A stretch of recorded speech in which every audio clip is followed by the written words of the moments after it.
Five-star prospects come and go. Many make it to the NFL level, while others fizzle out, trying to make a name in the college ranks. Today, we're going to talk about the journey and the rise and fall of five-star quarterback Malachi Nelson. Before we dig in, you need to click that subscribe button right now. We're covering the 2025 recruiting class every single day, player by player, and you need to know more about the young players who are signing with your team before they start making plays on the field. Click that button. Stop missing out. Malachi Nelson was a five-star quarterback in the 2023 college football recruiting class, ranked as the fifth best quarterback in his class by 24/7 Sports. He was once considered the top quarterback in the nation earlier in his high school career. During his final 2 seasons in high school, he passed for 5,588 yards and 74 touchdowns, while tossing just 12 interceptions. 24/7 Sports had him compared to Jordan Love, noting their similar stature, arm strength, and ball placement downfield. Scouts highlighted that he was a lean quarterback at 6'3", 183 pounds, with good mobility that allowed him to extend plays. He had a strong arm with good touch and ability to throw the ball from different arm angles, which set him apart from the rest of the quarterbacks in the class. Nelson had all the intangibles to be the next top prospect at the college level. He had all the potential to compete for the Heisman Trophy and even play on Sundays from what we were seeing in high school. Originally, Nelson committed to Oklahoma to play for Lincoln Riley. Once Riley left Oklahoma for USC, it was an easy decision for Nelson to decommit and follow Riley to USC. After all, he was a Southern California kid, and USC was his dream school. Playing for Lincoln Riley in his home state seemed like an obvious choice. However, Nelson's journey wasn't without challenges.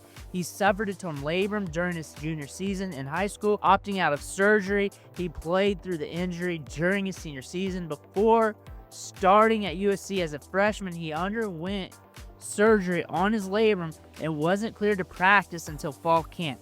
This delay made it difficult for him to adjust to the college game, learn the system, get acclimated, and really build a rapport with the team. At one time, Malachi Nelson was considered one of the hottest prospects in the country. The plan was for him to sit behind Caleb Williams for a year and take over as USC's next stud quarterback prospect. However, as we all know, those plans did not work out.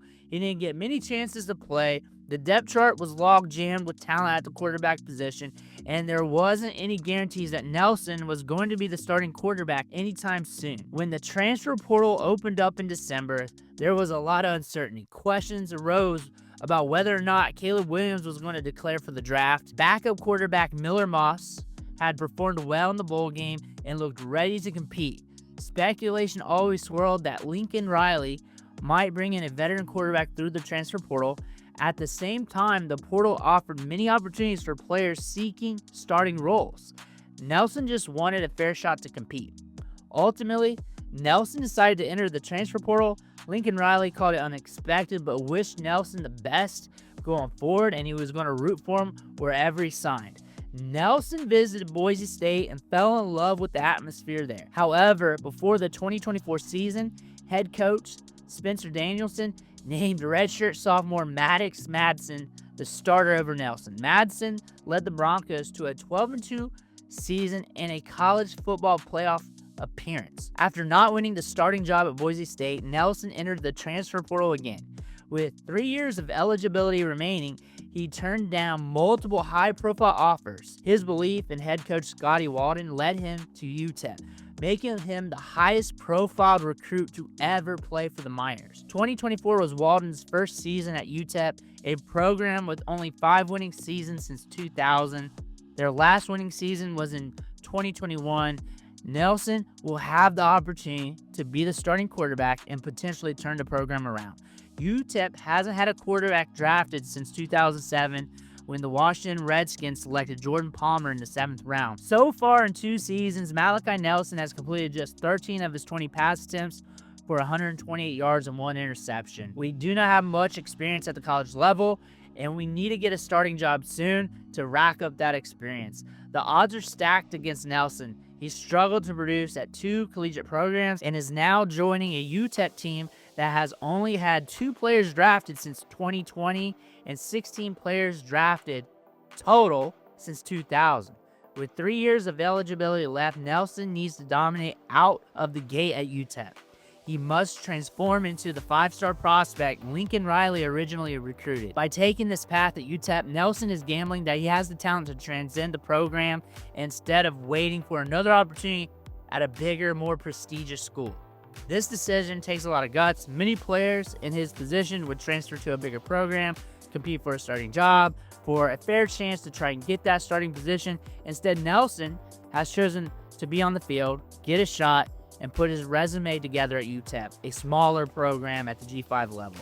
Another question we must ask, was Nelson a massive bust, or did the recruiting websites in USC and Oklahoma just get it all wrong?